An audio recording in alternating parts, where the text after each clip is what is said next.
सतगुरुदेव की जय। बंदी छोड़ सतगुरु रामपाल जी भगवान की जय हो। सत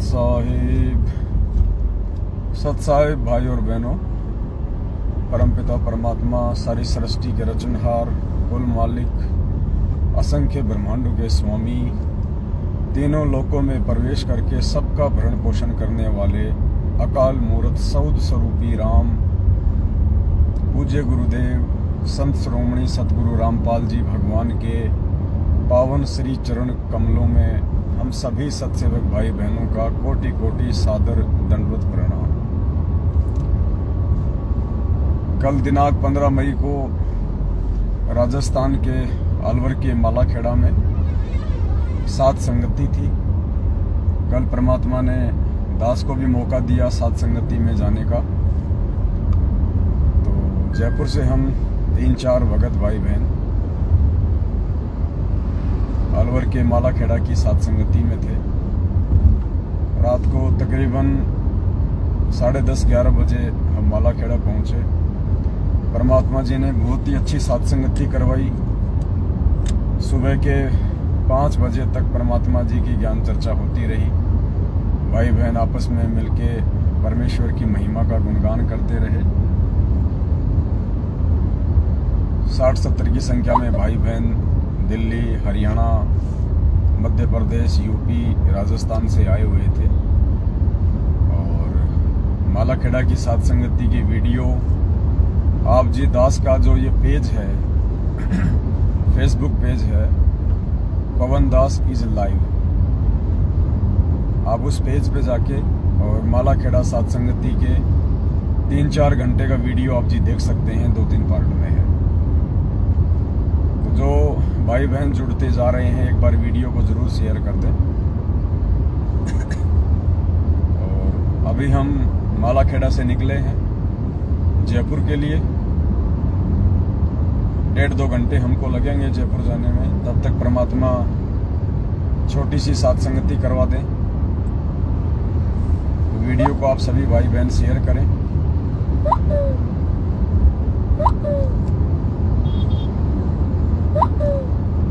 और कुछ छोटी छोटी बातें थी जो आप सभी भाई बहनों को बतानी थी, सात संगति से संबंधित है, पूज्य गुरुदेव जी को भोग लगाने से संबंधित है, जिनकी जानकारी हमको होना अति आवश्यक है। एक बार सभी भाई बहन वीडियो को ज़्यादा से ज़्यादा शेयर कर दें, तब तक हम परमात्मा का मंगलाचरण कर देते हैं। सत साहिब बंदी छोड़ सतगुरु रामपाल जी भगवान की जय हो। गरीब नमो नमो शतपुरुष नमस्कार गुरु की नहीं सुर नर संतों सर्वस भी नहीं। सतगुरु साहिब संत सब दंडोतम प्रणाम। आगे पीछे मध्य हुए तिनको जाकुर नराकार निर्विषम काल जाल में भंजना। निर्लेपम निज निर्गुणा अकल सुन सोहम सुरति समापतम। सकल समाना नीरतल उजल हिरंबर वार पार नहीं मत तम जो सुमर सिद्ध होई। गणनायक गलताना करो अनुग्रह सोई। पारस पद परवाना आदि गणेश मना। गणनायक देवन देवा चरण कमल लोलाऊं। आदि अंत कर सेवा ब्रह्म शक्ति संगीत। मृद सिद्धि दाता सोही अविगत गुण है अतीत। सतपुरुष निर्मोही जगदम्बा जगदीश। मंगल रूप मुरारी तन मन अर्पण शीशम। भक्ति मुक्ति भंडारी सुर नर मुनि जन ज्ञान। ब्रह्मा विष्णु महेशा शेष सहस मुख गावे। पूजय आदि गणेश इंद्र कुबेर सरीखा। वरुण धर्म राजा सुमरत जीवन जीका। मन इच्छा फल पावे 33 कोटि अधारा। ध्यान में 88 उधर बहुजन पारा। कटे यम की फांसी जाए से अठासी करे भवजल पारा कटे यम की फांसी सत साहेब बंदी छोड़ सतगुरु रामपाल जी भगवान की जय हो बंदी छोड़ सतगुरु रामपाल जी भगवान की जय हो बंदी छोड़ सतगुरु रामपाल जी भगवान की जय हो सत साहेब। जो भी भाई बहन जुड़ रहे हैं एक बार वीडियो को शेयर कर दें। कुछ छोटी छोटी बातें थी जो आप भाई बहनों के साथ में शेयर करनी थी। सबसे पहले जो हम भोग लगाते हैं पूज्य गुरुदेव भगवान को हलवे राम का, तो आप जी से प्रार्थना थोड़ी सी ये थी, क्योंकि बहुत सारी बातें हैं जो बीच बीच में आए भाई बहनों के साथ में शेयर करना बहुत ज़्यादा ज़रूरी होता है, क्योंकि ये भक्ति मार्ग है। और जिस प्रकार आप देखते हैं, जैसे हमको मोबाइल खरीद के लाते हैं और मोबाइल में हर महीने या 15 दिन में एक नया अपडेट आ जाता है और नए फीचर के साथ में हम उसको इंस्टॉल करते हैं, ठीक इसी प्रकार ये जो भक्ति है ये सीढ़ी दर सीढ़ी हमारे को चढ़ना है। परमात्मा धीरे धीरे धीरे धीरे हमारे को इस भक्ति मार्ग में आगे बढ़ाएंगे, आगे लेके चलेंगे। मालिक को भी पता है कि एकदम से हम सारी भक्ति क्रियाओं को अपने ऊपर लागू नहीं कर पाते हैं, इसलिए परमात्मा धीरे धीरे धीरे धीरे हमें भक्ति विधि से परिचित करवाते रहते हैं। जो सावधानियां हैं, जो प्रिकॉशंस हैं, वो परमात्मा हमें देते रहते हैं। तो हलवे राम का जो भगत भाई बहन अपने पूज्य गुरुदेव भगवान सतगुरु रामपाल जी परमेश्वर जी को भोग लगाते हैं, उन सभी भाई बहनों से प्रार्थना है, निवेदन है, पूर्ण परमात्मा को, जो पूर्ण परमेश्वर जी हैं, उनको केवल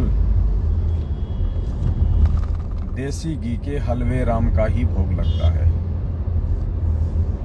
परमात्मा को केवल हलवे राम का ही भोग लगता है। बहुत सारे भगत भाई बहन क्या करते हैं, मोबाइल की सेटिंग सेट नहीं होती क्या,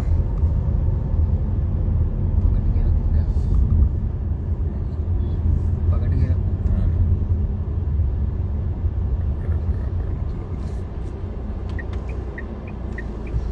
थोड़ा दास सेटिंग ठीक कर देता है मोबाइल की।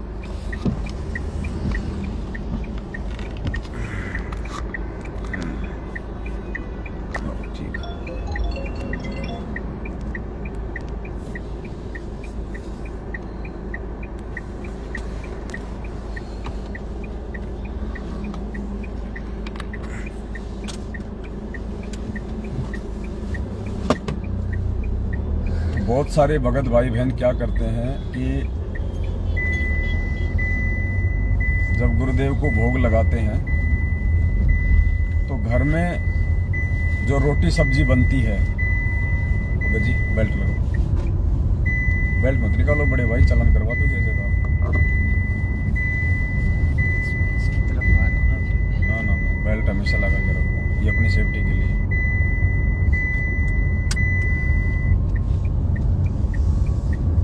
घर पे जब हम परमात्मा जी को भोग लगाते हैं,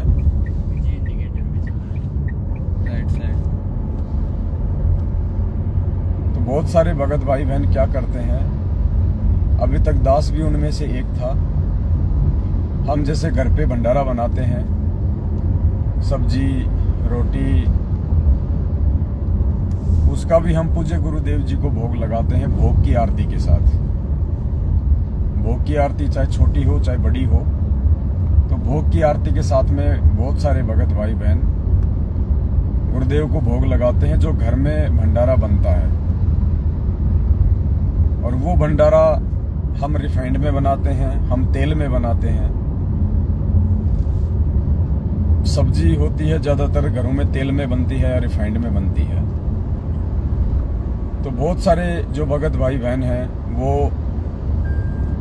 उस रिफाइंड या तेल से बनी हुई सब्जी का गुरुदेव को भोग की आरती के साथ भोग लगाते हैं,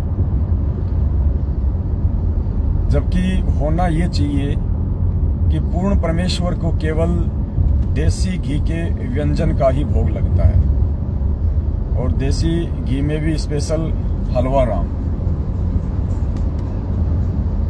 तो यदि भोग की आरती के साथ हम गुरुदेव को भोग लगाएं तो केवल हलवे राम का ही भोग लगाएं हम। जैसे बहुत सारे भगत भाई बहन रोजाना अपने घरों पे थोड़ा सा हलवा राम बना लेते हैं, 1-2 चम्मच, और रोज पूज्य गुरुदेव जी को सुबह सुबह भोग की छोटी आरती के साथ में भोग लगाते हैं। बहुत अच्छी बात है। दास की झोपड़ी में भी परमात्मा को इसी प्रकार से रोज भोग लगता है। 1-2 चम्मच थोड़ा सा हलवे राम देसी घी में बना लिया जाता है और पूज्य गुरुदेव जी को उसका भोग लगाया जाता है।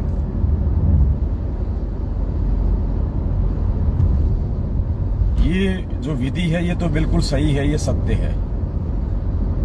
अब हमने क्या नहीं करना है, हमने सावधानी क्या रखनी है। हम जो भंडारा बनाते हैं अपने घर पे, भंडारे में जैसे सब्जी बन गई, और सब्जी यदि तेल में बनी हुई है या रिफाइंड में बनी हुई है, तो हमने उस भंडारे का पूज्य गुरुदेव जी को भोग की आरती के साथ भोग नहीं लगाना है। आप अंदेव की आरती के साथ में भोग लगा सकते हैं। जो अंदेव की छोटी और बड़ी आरती आती है, हमारे पास जो भक्ति बोध है परमात्मा जी की दी हुई, इसमें 3 समय की आरती है, उसमें अंदेव की छोटी आरती है। आरती अंदेव तुम्हारी जासे काया पले हमारी, रोटी आदि रोटी अंत, रोटी ही को गावे संत, रोटी मध्य से सबसाद, रोटी देवा अगम अगाध। ये बड़ी है छोटी है? बड़ी वाली है क्या? छोटी वाली कौन सी परमात्मा की? हाँ, छोटी वाली जो आरती है अंदेव की, गरीब सुख देना दुख मेटना, ताजा राखे तन, सुर 33 खुश किए, नमस्कार तोए अन, अंजल साहेब रूप है, सुदिया तृष्णा जाए, चारों युग परवान है, आत्म भोग लगाए, जो अपने सु और कह एक पीड़ पिछान, भुखिया भोजन देत है पहुँचेंगे परवान, अनदेव तू अलख दयालम, तेरे पलड़े तुले न लालम, अनदेव तू जगमग ज्योति, तेरे पलड़े तुले न मोती, वैरागर किस काम ने आवे, अनदेव तू सम्मन भावे, वैरागर है पत्थर भारी, अनदेव तू आप मुरारी, खुदिया तृष्णा मेटे पीड़ा, तेरे पलड़े तुले न हीरा, दास गरीब ये अन्न की महिमा, 3 लोक में जाकर। ये अनदेव की छोटी आरती है जो परमात्मा ने हमें रोज करने के लिए दी है। भक्ति बोध में संध्या आरती के बाद लिखी हुई है। तो जब भी हम अपने घर पे रिफाइंड में भंडारा बनाते हैं या तेल में भंडारा बनाते हैं, तो पुण्यात्माओं, वो जो भंडारा है वो हमने पूज्य गुरुदेव जी को भोग की आरती के साथ नहीं लगाना है। भोग की आरती के साथ केवल देसी घी का ही भोग लगेगा परमात्मा को। देसी घी में चाहे हलवा बना हो चाहे भंडारा बना हो, उसी का भोग लगेगा। बाकी भंडारा यदि तेल में बना है, रिफाइंड में बना है, तो आप जी अनदेव की आरती ही करें। जब हम जैसे खाना खाते हैं, थाली में भोजन डाल लेते हैं और उस समय हम जो अनदेव की छोटी आरती करते हैं, फिर खाना खा के अनदेव की बड़ी आरती करते हैं। बस हम उसी प्रोसीजर को अपनाएं। यदि तेल में भंडारा बना है तो सिर्फ अनदेव की आरती के साथ ही भोग लगाएं। बाकी हलवाराम यदि आप बनाते हैं, अब वो आपकी आर्थिक स्थिति और आपके समय के ऊपर है कि आप रोज सुबह सुबह परमात्मा को छोटी भोग की आरती के साथ हलवाराम का भोग लगाते हैं, या सप्ताह में लगाते हैं, या महीने में लगाते हैं, या 15 दिन में लगाते हैं, वो आपकी अपनी व्यवस्था के ऊपर है। तो यदि आप देसी घी का कोई भंडारा बनाते हैं या हलवा बनाते हैं, तो केवल उसी को आप भोग की छोटी या बड़ी आरती के साथ सतगुरुदेव जी को भोग लगाएं। अगर आप भंडारा तेल में बना रहे हैं तो आप गुरुदेव को भोग की आरती के साथ भोग ना लगाएं। ये एक विशेष सावधानी है, सभी भाई बहनों ने थोड़ा ध्यान रखना है। दूसरी चीज, जहां जहां सात संगतियां होती हैं, परमात्मा जी को भोग लगाया जाता है, तो कई बार क्या होता है, जैसे समय जो होता है भोग लगाने का, शाम के टाइम जैसे 7 से 7:30 के बीच का अमूमन टाइम होता है। तो बहुत सारे भाई बहन क्या करते हैं, साथ में भंडारे का भी भोग लगाते हैं। यदि भंडारा समय पे नहीं बन पा रहा है तो आप भंडारे का वेट ना करें और हलवाराम बना के पहले आप परमात्मा को जहां भी साथ संगति होती है आप बड़ी आरती के साथ में भोग लगा लें। यानी भोग की आरती के लिए आप भंडारे का इंतजार ना करें कि भाई भंडारा बनेगा 1 घंटे में, 2 घंटे में, 8 बजेंगे, 9 बजेंगे। आप वो बिल्कुल भी इंतजार ना करें। 7 से 7:30 बजे के बीच में आपने मात्र हलवाराम के साथ सतगुरुदेव जी को भोग लगाना है। उसके बाद जब भंडारा तैयार हो जाए, और साथ संगति में तो केवल देसी घी का ही भंडारा बनेगा। साथ संगति में आपने किसी भी प्रकार से तेल का या रिफाइंड का या डालडा का यूज नहीं करना है। डालडा तो स्पेशली गुरुदेव ने मना किया है, हमने अपने घर पे भी डालडा का यूज नहीं करना है। घर पे हम अपने तेल में या रिफाइंड में साग सब्जी हम बना सकते हैं, लेकिन जहां जहां साथ संगति होती है वहां हमने सारा का सारा जो भंडारा है वो हमने देसी घी में ही तैयार करना है। तो 7 से 7:30 बजे के बीच यदि हलवाराम भी तैयार है और भंडारा भी तैयार है देसी घी का, तो हम दोनों का साथ में भोग लगा दें। और यदि भंडारा तैयार नहीं हुआ और हलवाराम तैयार हो गया है तो हम 7 से 7:30 बजे के बीच में पूज्य गुरुदेव जी को मात्र हलवाराम के साथ में बड़ी आरती के साथ में हम भोग लगा दें। उसके बाद जब भंडारा तैयार हो जाए तो हम परमात्मा जी के दरबार में रख दें और मंगलाचरण हम कर दें, या आप जी छोटी भोग की आरती के साथ में भी जो है आप भोग लगा सकते हैं। कई बार क्या होता है 8-9 बज जाते हैं, 9:30 बज जाते हैं। दिल्ली में यही हुआ, लेट हो गए, 8:30-9 बज गए, परमात्मा जी को भोग नहीं लगा। और उसके बाद वहाँ पे कार्ड ने अपने एजेंट भेज दिए सतलोक आश्रम मैनेजमेंट हरियाणा वाले, उन्होंने आरती भी पूरी नहीं करने दी और बीच में ही व्यवधान डालना शुरू कर दिया। तो दास इसलिए प्रार्थना कर रहा है कि 7 से 7:30 बजे के बीच में जहाँ भी साथ संगति है परमात्मा जी को भोग लग जाना चाहिए। इससे ऊपर नहीं होना चाहिए, 7:30 से ऊपर आपने बिल्कुल भी नहीं करना है। दूसरी जो बात थी जो आप भाई बहनों को बतानी है, दूसरी बात ये थी कि चाहे आपका घर हो चाहे साथ संगति हो, परमात्मा जी को जो भोग लगेगा वो केवल नए बर्तनों में लगेगा। आप एक थाली, 1-2 कटोरी, 1 चम्मच, 1 गिलास, ये 3-4 आइटम आप जी किसी भी बर्तन की दुकान से खरीद लें। ये आपकी इच्छा और आपकी आर्थिक स्थिति के ऊपर निर्भर करता है कि आप वो तांबे की खरीदेंगे, आप वो कांसे की खरीदेंगे, या आप जी स्टील के खरीदेंगे, या आपकी आर्थिक स्थिति और आपकी स्थिति के ऊपर निर्भर करता है। चांदी या सोने के बर्तन नहीं खरीदने हमने, इस चीज का विशेष तौर पे ध्यान रखना। सोने या चांदी के बर्तन गुरुदेव को भोग लगाने के लिए बिल्कुल भी यूज नहीं करने हैं। आप तांबा यूज कर सकते हैं, आप कांसा यूज कर सकते हैं, आप स्टील के बर्तन यूज कर सकते हैं। तो चाहे घर हो चाहे साथ संगति हो, परमात्मा जी के लिए स्पेशल बर्तन लेके आप जी खरीद लें और उन्हीं में परमात्मा जी को भोग लगे। जैसे साथ संगति हो गई, नए बर्तनों में गुरु जी को भोग लगा, उसके बाद में उन बर्तनों को हम धो मांज के अच्छे से और उनको हम एक जगह किसी साफ कपड़े से लपेट के या किसी पॉलीथीन वगैरह में डाल के हम उनको सुरक्षित जगह पर रख दें।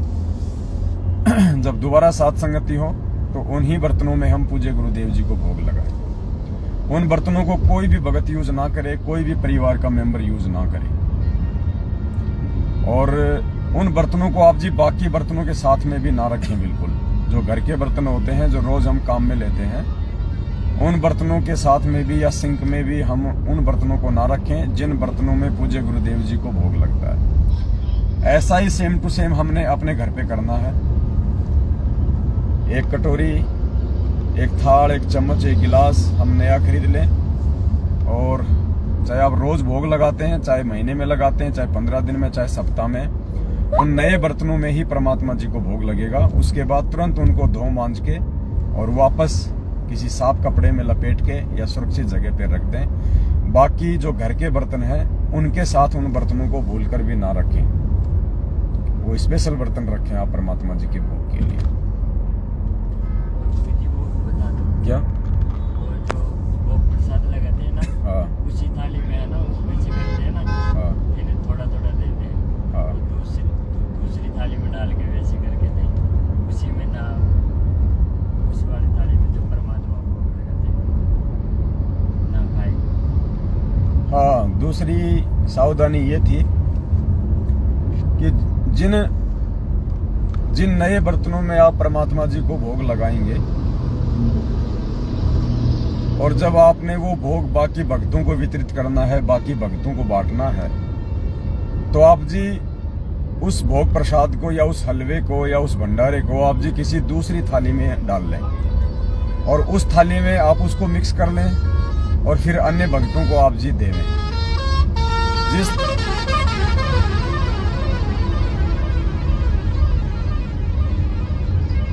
अरे रुक जा भाई।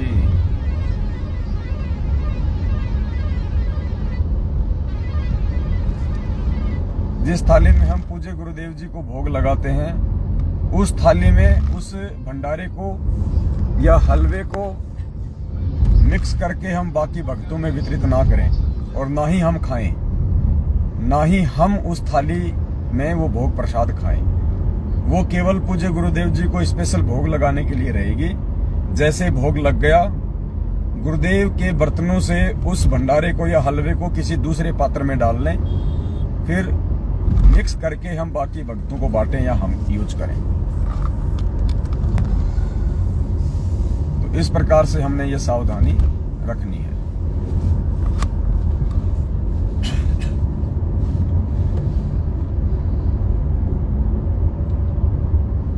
और क्या था भगत जी? माता बहनों का अलग बैठना। तीसरी चीज, हम साध संगति में जाते हैं तो साध संगति में जाने का मतलब होता है हम अपने आप को हर बार निर्मल करें, उज्जवल करें,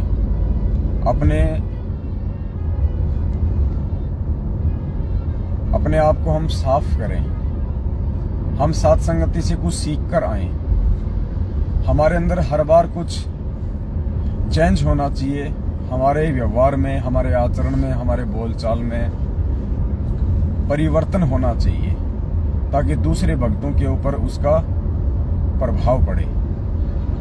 परमात्मा ने एक बार सत्संग में कहा था कि बच्चों, तुम जो ये ज्ञान गंगा पुस्तक बांट बांट के जो लोगों को जोड़ रहे हो, यहाँ लेके आ रहे हो, मालिक ने कहा कि इससे मुझे कोई विशेष खुशी नहीं होती। गुरुदेव ने कहा कि मुझे विशेष खुशी उस समय होगी, उस दिन होगी जब कोई जगत का व्यक्ति मेरे भक्तों के आचरण को देख के, मेरे भक्तों के व्यवहार को देख के, मेरे भक्तों के भक्ति भाव को देख के मेरे से नाम उपदेश लेने आएगा। यानी भक्तों के अंदर हुए परिवर्तन को देख के जब कोई नाम दीक्षा लेगा, उससे परमात्मा ज्यादा प्रसन्न होंगे। तो हम साथ संगत वाले हैं, परमात्मा जी के वचन पे चलने वाले हैं। हमने पुण्यात्माओं अपने व्यवहार में, अपने आचरण में, अपने बोलचाल में, उठने बैठने देखने में हर प्रकार से हमने साधुता लानी होगी, क्योंकि और कोई तरीका नहीं है भगत बनने का, परमात्मा जी के नजदीक आने का। तो ये हम विशेष तौर पे ध्यान रखें। साथ संगति जो भाई बहन रखवाते हैं अपने घर पे, वो एक बात का विशेष ध्यान रखें। साथ संगति में जो माता बहनें होती हैं उनके बैठने की व्यवस्था थोड़ी अलग होनी चाहिए, और जो भाई बहन होते हैं और जो भगत भाई होते हैं उनके बैठने की व्यवस्था अलग होनी चाहिए। कई बार देखने को मिलता है कि माता बहनें और भाई वगैरह सब मिक्स होके बैठ जाते हैं। ऐसा हमने बिल्कुल भी नहीं करना है। कुछ मर्यादा है जिनका हमने पालन करना होगा, तो परमात्मा हमसे प्रसन्न रहेंगे। और साथ संगति में यदि मर्यादा बनी रहेगी तो साथ संगतियां लंबी चलेंगी। तो जिसके भी घर पे साथ संगति हो, वो इस बात का विशेष तौर पे ध्यान रखे कि बैठने की व्यवस्था अलग अलग होनी चाहिए। मिक्स होके बिल्कुल भी ना बैठें। यदि को दो भाई बहन भी साथ संगति में आए हैं और वो यदि आपस में साथ साथ बैठे हैं तो भी उनसे प्रार्थना करें कि भगत जी आप अपने घर पे चाहे आसपास बैठो, हमें कोई दिक्कत नहीं है, लेकिन ये साध संगति है, यहाँ पे आप भाइयों वाले पंडाल में बैठें और माता बहनों के पास बैठें। ये विशेष तौर से भाई बहनों ने ध्यान रखना है। मर्यादा बनी रहेगी तो परमात्मा प्रसन्न रहेंगे। और क्या था मिठाई? चौथी चीज जो हमने विशेष तौर पे ध्यान रखनी है, साध संगति में हम जो पूज्य गुरुदेव जी को भोग लगाते हैं, हम बाजार से कोई भी मिठाई वगैरह ना लेके आए। देखो आज से पहले दास भी बाजार से मिठाई लेके आ रहा था, आज से पहले और भाई बहन भी मिठाई वगैरह लेके आ रहे थे और गुरुदेव को भोग लगाते थे। लेकिन जैसे मोबाइल हर महीने या 20 दिन में अपडेट होता रहता है, उसी प्रकार से परमात्मा भी जब हमारा ज्ञान योग खुलता हुआ चला जाता है, परमात्मा सद्बुद्धि देके हमारे को सोचने समझने की शक्ति देते हैं और धीरे धीरे परमात्मा हमें नई नई भक्ति मार्ग की क्रियाओं से और विधियों से परिचित करवाते रहते हैं। तो साध संगति हो चाहे आपका घर हो, हमने मार्केट से किसी भी प्रकार का आइटम सिवाय फल फ्रूट के गुरुदेव को भोग के लिए नहीं खरीदना है। चाहे बाजार में कोई कितनी ही फेमस दुकान क्यों ना हो, चाहे वो कितनी ही अच्छी देसी घी की मिठाई क्यों ना बनाता हो, चाहे उसका स्टाफ कितना ही साफ सुथरा क्यों ना हो, हमने बाजार से बनी हुई मिठाइयाँ पूज्य गुरुदेव जी को साध संगति में या अपने घर पे भोग नहीं लगानी है। यदि आप अपने घर पे बना सकते हैं तो आप जी पूज्य गुरुदेव जी को भोग लगाइए, अन्यथा मार्केट से खरीद के हमने बिल्कुल भी गुरुदेव भगवान को मिठाइयों का भोग नहीं लगाना है। कारण क्या है? बहुत सारे रीजन हैं। परमात्मा ने सत्संगों में सारी बातें साफ की हुई है और हमने गुरुदेव के सत्संगों को आधार बना के ही संभल के चलना होगा। पुण्यात्माओं, चाहे कितनी अच्छी दुकान क्यों ना हो, चाहे कितना ही अच्छे देसी घी में मिठाई क्यों ना बनाई हो, चाहे कितने ही साफ सुथरे तरीके से क्यों ना बनाई हो, लेकिन एक चीज हमको ध्यान रखनी चाहिए कि वो मिठाई बनाने वाले अनुपदेशी हैं। और अनुपदेशी के ऊपर परमात्मा ने 3 लोक का भार बताया। भले हम पैसा दे के मिठाई ला रहे हैं, अच्छी दुकान देख के मिठाई ला रहे हैं, देसी घी से बनी हुई मिठाई ला रहे हैं, लेकिन वो जो मिठाई बनाने वाला है उसके विचार तो शुद्ध नहीं हो सकते, उसके विचार हमारे अनुरूप नहीं हो सकते, उसके विचार हमारे अनुकूल नहीं बल्कि हमारे प्रतिकूल ही होंगे। वो जगत में रमा हुआ व्यक्ति होगा, पता नहीं मिठाई बनाते समय उसके दिमाग में क्या क्या ख्याल आ रहे होंगे। अगर मिठाई बनाते समय उसके दिमाग में कोई काम वासना का बातचीत चल रही है, मिठाई बनाते समय उसके दिमाग में कोई लड़ाई झगड़े की बात चल रही है, मिठाई बनाते समय उसके दिमाग में कोई डर या भय की बात चल रही है, मिठाई बनाते समय उसके दिमाग में कोई लोभ लालच या स्वार्थ की बात चल रही है। पुण्यात्माओं, परमात्मा कहते हैं जैसा खावे अन्न वैसा होवे मन और जैसा पीवे पानी वैसी होवे वाणी। वो विचार ना चाहते हुए भी आप और हम भगत भाई बहनों के अंदर प्रवेश होंगे, हमें वो प्रभावित करेंगे ही करेंगे। इसका उदाहरण परमात्मा ने अपने सत्संगों में दिया कि एक समय 2 साधु थे। वो अपनी एक शिष्या के घर पे रात्रि भोज के लिए गए। रात को वहीं रात्रि विश्राम करना था, तो गुरुदेव ने बताया कि वो दोनों जो साधु थे वो वहां चले गए रात्रि विश्राम के लिए, और वो जो बहन थी उन्होंने भंडारा वगैरह गुरुदेव के लिए बनाया, उनको खिलाया। उनमें से जो एक साधु था उसको रात को बहुत भयंकर सपने आने लगे, जैसे उसकी बेटी मर गई या उसकी बेटी को मारने का प्रयास किया जा रहा है, रो रहे हैं, इस प्रकार से। सुबह उठते ही उसने अपने साथी से कहा कि भाई रात को भंडारा किसने बनाया था, मेरे को तो ऐसे ऐसे सपने आए। कि जैसे मेरी बेटी मर गई है, लोग रो रहे हैं। तो जो दूसरा उसका साथी था, उसने उस अपनी शिष्या को अपने पास बुलाया और कहा कि बेटा रात को भोजन किसने बनाया था? तो उस बहन ने कहा कि गुरुदेव मेरी बहन आई हुई है, उसने आपके लिए भोजन बनाया था। तो बोला बहन तेरी बहन के घर में कोई दिक्कत कोई तकलीफ? बोले जी अभी अभी कुछ ही दिन पहले उसकी बेटी का जो है देहांत हो गया। उसकी बेटी जो है विधवा हो गई। उसकी बेटी का जो पति था वो एक्सीडेंट में मारा गया, अकाल मौत मर गया। बेचारी की एक बेटी है छोटी सी, और रात दिन वो उसी की चिंता में लगी रहती है कि क्या होगा मेरी बेटी का, क्या होगा मेरी नाती का, मेरी दोहिती का। वो रात दिन इसी सोच में लगी रहती है। तो पुण्यात्माओं, गुरुदेव ने हमें ये समझाना चाहा है कि भोजन बनाते समय भोजन बनाने वाले या बनाने वाली के जो विचार होते हैं, अच्छे या गलत, वो उस भोजन में शामिल हो जाते हैं और खाने वाले के ऊपर फिर उनका थोड़ा बहुत असर अवश्य होता है।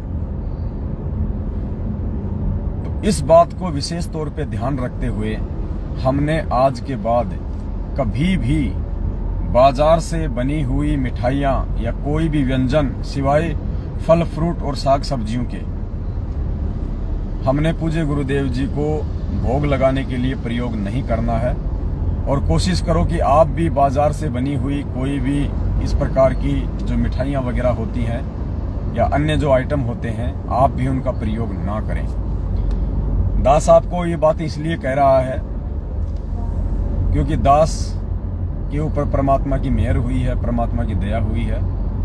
दास ने एक तो जितने भी प्रकार की जो एक कोल्ड ड्रिंक है, चाहे ड्यू हो, फेंटा हो, माजा हो, कोका कोला हो, लिम्का हो, यानी जितने भी प्रकार की जो एक कोल्ड ड्रिंक है, माजा हो, फ्रूटी हो, पिज हो, जितने भी प्रकार की कोल्ड ड्रिंक जो आपको बंद बोतल में मिलती हैं, दास ने उन सब का यूज करना छोड़ दिया है। दास ने अपने पूज्य गुरुदेव सदगुरु रामपाल जी भगवान के चरणों की सौगंध खाई है। दास ने इस शपथ ली है कि हे परमपिता परमात्मा, आप जी दास को हिम्मत देना, दास को शक्ति देना परमात्मा। और दास आज के बाद में किसी भी प्रकार की कोल्ड ड्रिंक का जो कि मार्केट में बिजनेस के लिए बेची जाती हैं, जो 6-6 महीने तक खराब नहीं होती हैं, जिनको कोल्ड स्टोरेज में रखा जाता है, दास आज के बाद उन चीजों का यूज नहीं करेगा। क्योंकि उन चीजों का यूज करने से हमारी भक्ति बिगड़ती है। उन चीजों का यूज करने से हमारी मानसिकता पे प्रतिकूल असर पड़ता है। उन चीजों का यूज करने से हमारे अंदर कई प्रकार के छोटे मोटे विकार ऑटोमेटिक उत्पन्न होते हैं। कारण क्या है पुण्यात्माओं? जब परमात्मा ने सृष्टि रची और सृष्टि रचना फिर उस परमेश्वर ने आज सतगुरु रामपाल जी भगवान के रूप में आके हमें पढ़ाई, हमें बताई, तो क्या कहा परमात्मा ने कि उस परमेश्वर ने 7वें दिन सृष्टि रची, अपने तख्त पे जा बैठा और परमेश्वर ने बीज वाले जितने भी पौधे हैं, फल हैं, फूल हैं, वो इंसानों के खाने के लिए बनाए। गुरुजी ने ये नहीं कहा कि परमात्मा ने कोल्ड ड्रिंक बनाई, परमात्मा ने बर्फी बनाई या परमात्मा ने समोसे कचौड़ी बनाई। ये काल भगवान ने हमारे अंदर विकार उत्पन्न करने के लिए इन सब चीजों को बाद में बनवाया। परमात्मा ने हमारे को खाने के जो आदेश दिए हैं वो बीज वाले फल, फूल, अन्न, ये परमेश्वर के द्वारा दिए गए हैं। और उस अन्न का दुरुपयोग करके, उन फल फ्रूट का दुरुपयोग करके लोगों ने उनके अंदर केमिकल वगैरह डाल के, ताकि वो लंबे समय तक स्थिर रहें, वो बने रहें, अपने व्यापार के लिए मार्केट में कोल्ड ड्रिंक बना बना के पेश कर दिया। अन्य प्रकार के सैकड़ों आइटम बना के पेश कर दिए। पुण्यात्माओं, हम सेव खाते हैं, सेव को हमने पेड़ से तोड़ा और जब तक वो खराब नहीं होता है 3, 4, 5 दिन तक हम उसको यूज करते हैं। वो परमेश्वर का दिया हुआ एक अन्न है। यदि कोई भी फल फ्रूट या साग सब्जी हम खाएंगे तो वो सजीव है, और वो सजीव वस्तु जो परमेश्वर ने हमें खाने के लिए दी है, उसको यदि हम खाएंगे तो हमारे अंदर एक पॉजिटिव एनर्जी पैदा होगी। वो पॉजिटिव एनर्जी हमारे शरीर को भी स्वस्थ रखेगी, हमारे विचारों को भी स्वस्थ रखेगी, हमारे मन को भी स्वस्थ रखेगी, हमारी मानसिकता को भी स्वस्थ रखेगी। और परमेश्वर के द्वारा दिए गए उस अन्न, उस फल का फिर अपने व्यापार के लिए लोगों ने माजा बना दिया, लोगों ने स्लाइस बना दी। जो सेब एक बार पेड़ से टूटने के बाद यदि हम प्राकृतिक तरीके से देखें तो वो 8-10 दिन से ज्यादा सेफ नहीं रह सकता। 8-10 दिन के बाद में वो खाने के लायक नहीं रहेगा। लेकिन लोगों ने अपने व्यापार के लिए उन्हीं फल फ्रूटों को मिक्स करके, उनको मार के, उनके अंदर अन्य प्रकार के घातक केमिकल वगैरह डाल के और बाजार में आप और हमारे सामने पेश कर दिया। वो 6-6 महीने खराब नहीं होते, 1-1 साल तक वो माजा खराब नहीं होती, वो कोका कोला खराब नहीं होती। तो पुण्यात्माओं, सोचिए हम क्या खा रहे हैं, हम क्या पी रहे हैं। वो चीज हमारे शरीर पे, हमारी मानसिकता पे, हमारे विचारों पे उल्टा असर डालेगी। वो केमिकल जब हमारे शरीर में जाएगा, इस मानव बॉडी में जाएगा, तो पुण्यात्माओं क्या होगा फिर। इसीलिए हम लोग ये सतभक्ति लेने के बाद भी इतने जल्दी विकार मुक्त नहीं हो रहे हैं। इसका रीजन यही है, परमेश्वर ने हमारे को अनाज दिया, अनाज की चपाती बनाने के लिए दिया। आज हमने उस अनाज का क्या कर दिया? लोगों ने उसका बर्गर बना दिया, लोगों ने उसका पिज्जा बना दिया, लोगों ने उसके चाउमीन बना दी, लोगों ने उसकी समोसे बना दिए, लोगों ने उसकी कचौड़ी बना दी, यानी उसको मार दिया। उस सजीव वस्तु को लोगों ने निर्जीव बना दिया। अब वो कचौड़ी, वो समोसा, वो तला हुआ, वो फ्राई किया हुआ,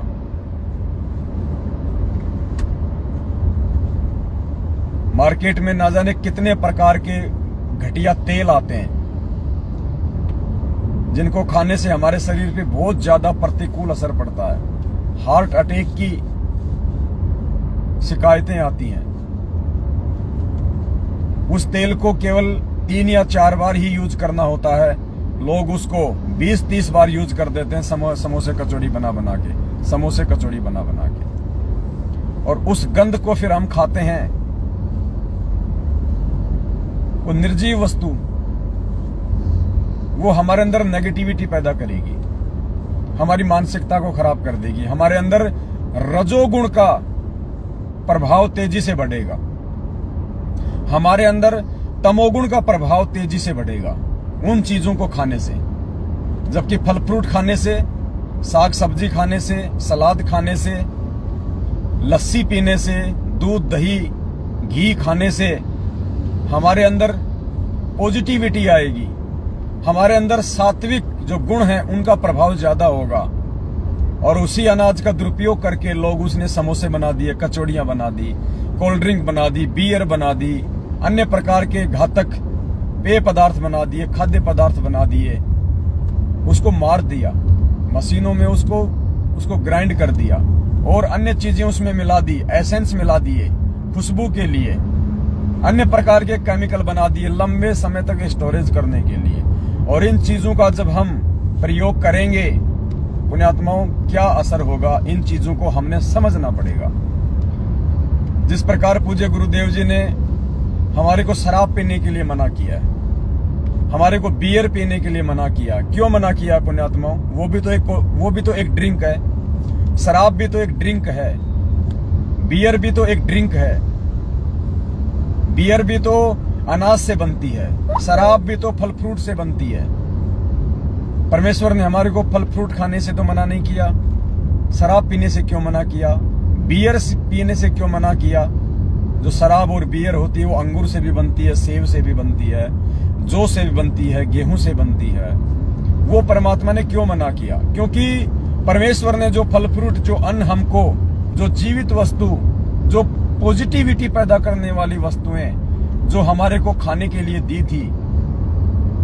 काल प्रेरणा से इस प्राणी ने अपने व्यापार के लिए, अपने धंधे के लिए लालचवश वशीभूत होके उन चीजों को निर्जीव बना डाला। शराब बना दी, कोल्ड ड्रिंक बना दी, पिज्जा बना दिया, बर्गर बना दिया, चाउमीन बना दिया, सैकड़ों प्रकार के पेय पदार्थ और खाद्य पदार्थ बना दिए। ऐसी ऐसी सॉस बना दी। आप टमाटर को तोड़ने के बाद, टमाटर को खेत से तोड़ने के बाद, पेड़ से तोड़ने के बाद आप टमाटर को ज्यादा से ज्यादा 3 या 4 दिन के अंदर अंदर यूज कर सकते हैं। उसके बाद वो खराब हो जाएगा। लोगों ने सॉस बना दी, केचप बना दिए। 6-6 महीने वो टमाटर की चटनी खराब नहीं होती। पुण्यात्मा विचार करो, उसमें क्या ऐसा केमिकल है जो 6 महीने तक उसको खराब नहीं होने देता। खराब नहीं होने देने का मतलब उसमें के अंदर बदबू पैदा नहीं होती। बाकी वो तो खराब है ही, वो तो शुरू से ही खराब है, लेकिन उसके अंदर बदबू नहीं आती। और 6 महीने बाद हम उस टमाटर की चटनी को खा रहे हैं। पुण्यात्मा, हम जहर खा रहे हैं, हम पॉइजन खा रहे हैं। और जब तक हम इन चीजों को खाते रहेंगे, जो काल भगवान की प्रेरणा से हमारा मानसिक और शारीरिक संतुलन बिगाड़ने के लिए, ये किसान सॉस आज से पहले तो नहीं थी। 100 साल पहले तो टमाटो की चटनी नहीं बनती थी ऐसी। ये कोई केमिकल नहीं थे 100 साल पहले। 100 साल पहले कोल्ड ड्रिंक भी नहीं थी। 100 साल पहले ये आपकी स्लाइस, लिम्का, फेंटा, माजा, ड्यू ये तो नहीं थी। 100 साल पहले पुण्यात्माओं कोई पिज्जा, बर्गर, चाउमीन तो नहीं बनाया करता था। 100 साल पहले ये डिब्बा बंद, ये टिन पैक फूड भी नहीं थे। 100 साल पहले ये चटपटे आइटम,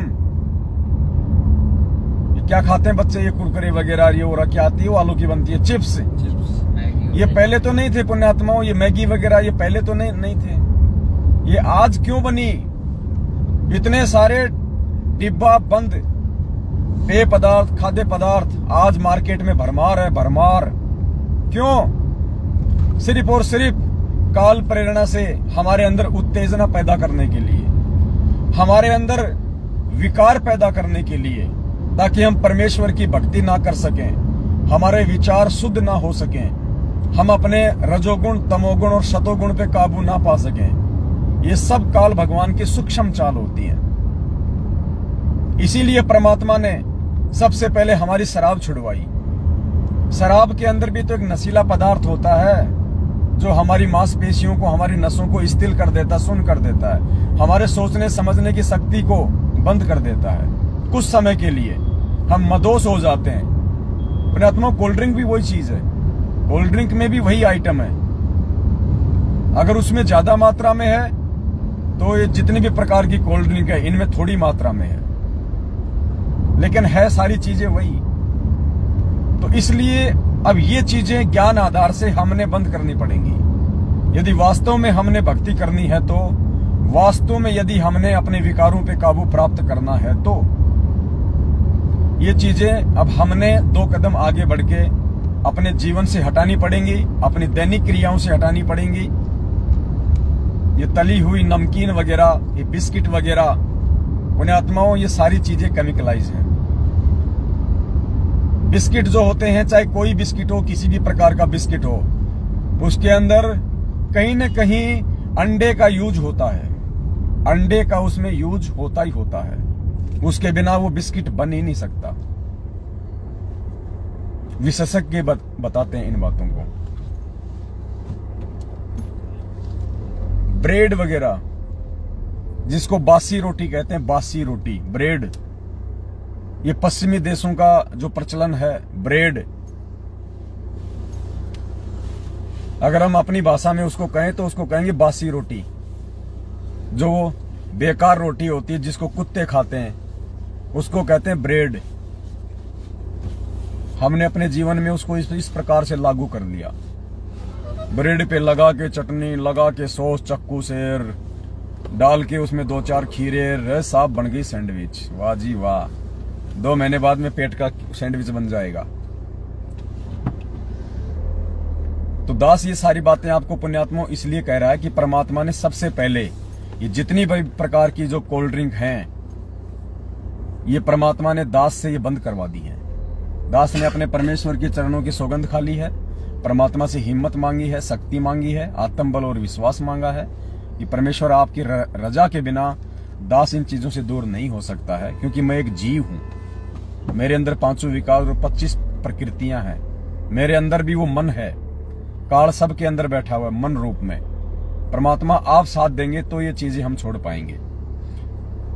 तो मालिक ने बहुत बड़ी मेहर की, दास को सौपन में भी ये चीजें अब याद नहीं आती हैं, और आप सभी भाई बहनों को भी हम जागरूक करने के लिए ये बातें हम बता रहे हैं। तो दास ने कोल्ड ड्रिंक वगैरह पीना बिल्कुल छोड़ दिया है, और प्रार्थना करूंगा कि साथ संगति में कोई भी भाई बहन किसी भी प्रकार का जो कोल्ड ड्रिंक है और ये रूह अफ़ज़ा वगैरह, ये सब कुछ केमिकलाइज है पुण्यात्मा। शरबत, रूह अफ़ज़ा, रोज सिरप, ये सब के सब केमिकलाइज हैं। हमने इनका भूल के भी प्रयोग नहीं करना है। मैं आपको केवल एक सलाह दे रहा हूं, मैं आपसे प्रार्थना कर रहा हूं, कोई आदेश नहीं दे रहा। मैं जबरदस्ती छोड़ने के लिए नहीं कह रहा। आप छोड़ेंगे उस समय जब या तो आप इन घातक पदार्थों के शिकार हो जाएंगे, या फिर परमात्मा आपको सद्बुद्धि देंगे, तो आप इन चीजों को छोड़ सकते हैं। मेरा केवल आपसे निवेदन है, प्रार्थना है, सलाह है। नंबर 2, दास ने मार्केट में बनी हुई समोसा, कचौड़ी, चाउमीन, बर्गर, पिज्जा, यानी कोई भी आइटम जो फास्ट फूड में आता है, चाइनीज फूड में आता है, साउथ इंडियन में आता है, जो कि फ्राई होके बनता है, समोसे, कचौरी, पकोड़े, चाउमीन, मैगी, ये जो भी आइटम है जो आप ये रेडी और ठेलों पे आप खाते हैं, आप मिलते हैं, परमात्मा ने दास के ऊपर मेहर बख्शी है।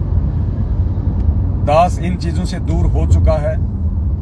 परमात्मा ने इन चीजों को छुड़वाने के लिए जयपुर से हमारे किशन भगत जी हैं, उनको निमित्त बनाया। उन्होंने दास को ये संदेश दिए परमात्मा के निमित्त होके, और उधर से परमात्मा ने दास को सत प्रेरणा की, दास को सद्बुद्धि दी, और दास ने इन चीजों के ऊपर विचार करके कि वास्तव में हम क्या खा रहे हैं, हम क्या पी रहे हैं, हमारी जीवन शैली क्या होनी चाहिए थी भक्ति मार्ग में आने के बाद, और क्या हो चुकी है।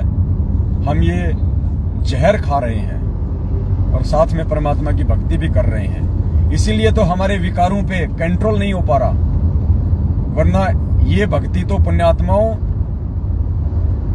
ये चंद दिनों में हमें साधु बना दे, चंद दिनों में।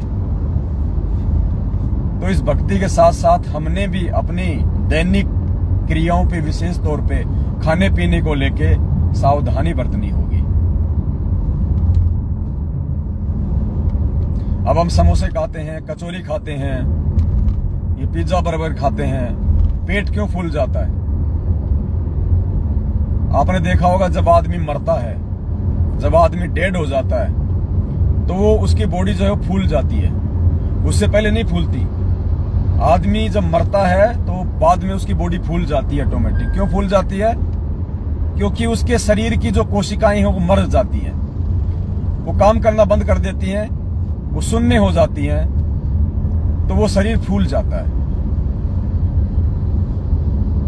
और जब हम ये समोसा, कचौरी, पिज्जा, बर्गर, सैंडविच ये खाते हैं तो हमारे शरीर में फुल आउट शुरू हो जाती है, या किसी का पेट बाहर आना शुरू हो जाता है। क्यों? क्योंकि वो कोशिकाएं जो है वो मर रही हैं। आपके शरीर की कोशिकाएं धीरे धीरे धीरे धीरे, क्योंकि वो स्लो पॉइजन है जो आप खा रहे हैं, वो निर्जीव वस्तु है, वो आपको नेगेटिविटी देगी, आपकी कोशिकाओं को मार रही है, तो आपके शरीर में फुल आउट पैदा हो रही है, जिसको ओबेसिटी कहते हैं, मोटापे का शिकार। आगे चल के फिर और कई प्रकार की घातक बीमारियां शुरू हो जाती हैं।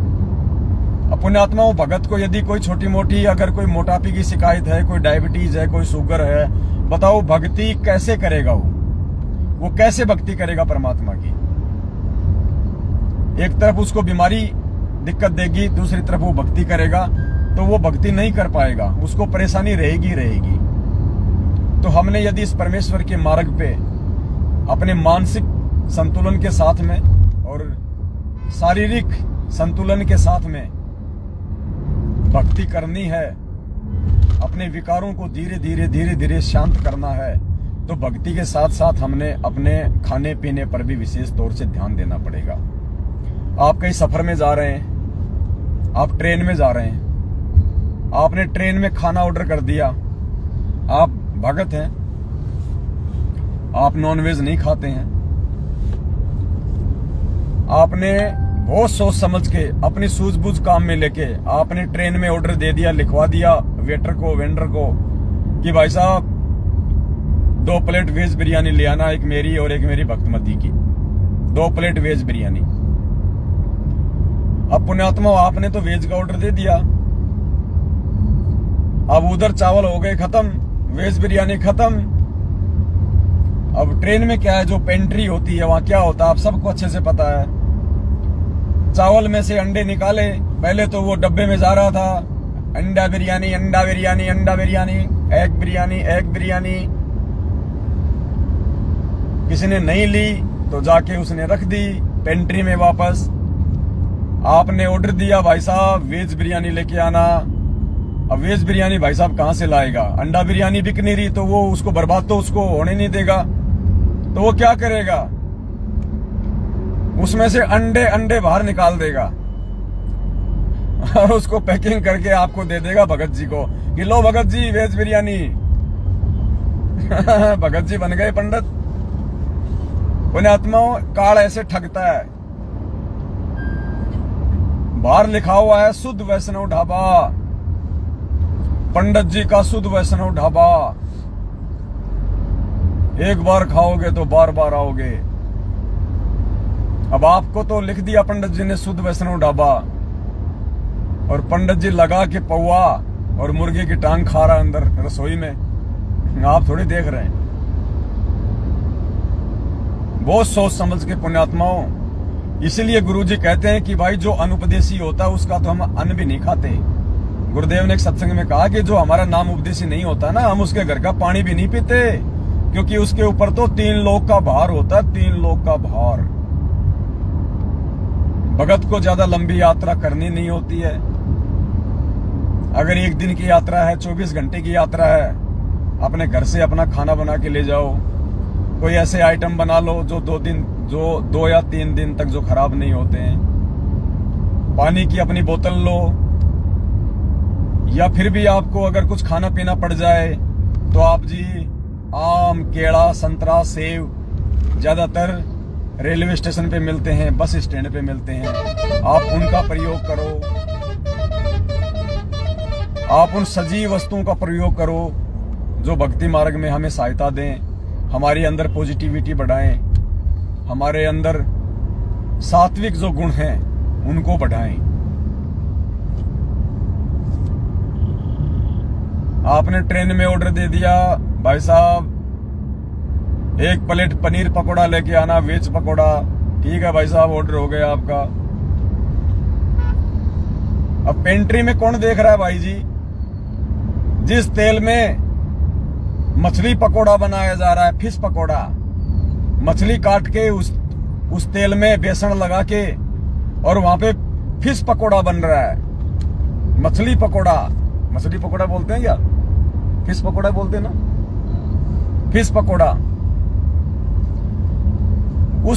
उस कढ़ाई में, उस तेल में फिश पकोड़ा बन रहा है किसी ऐसे व्यक्ति के लिए जिसने फिश पकोड़ा का ऑर्डर दिया था, मछली पकोड़ा का।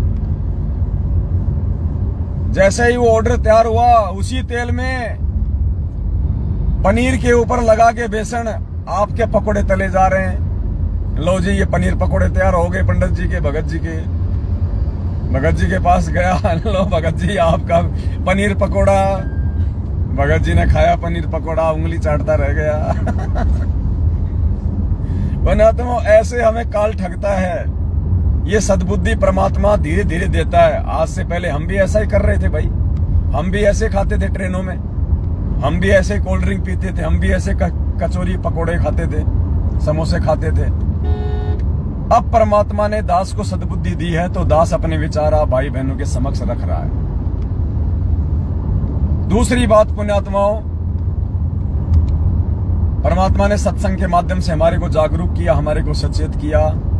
द्वापर युग में जब पांडवों का यज्ञ सफल नहीं हो रहा था और पांचों पांडव श्री कृष्ण जी सुपस्थ रूप में उस कबीर परमेश्वर को लेके आए और श्री कृष्ण जी ने कहा कि द्रौपदी, यही एकमात्र संत है धरती पे जो तुम्हारा शंख बजा सकता है, तुम्हारा यज्ञ सफल कर सकता है, दूसरा कोई नहीं है। और इसके लिए भोजन भंडारा तैयार कर जितना तू कर सकती है।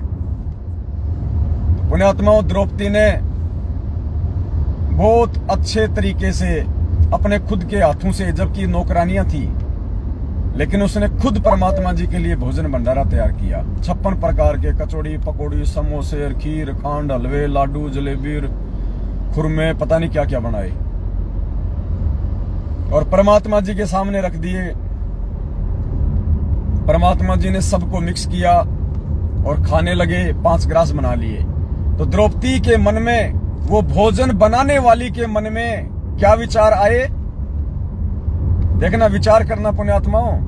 भोजन बनाते समय कोई गलत विचार नहीं आया, लेकिन भोजन परमेश्वर के आगे रखने के बाद बनाने वाली के मन में क्या विचार आए कि ये काहे का संत है, ये काहे का ये पंचानन शंख बजाएगा, इसको खाना भी तो नहीं खाना आता ढंग से, कहां से जंगली आदमी उठा लाए घास फूस खाने वाला।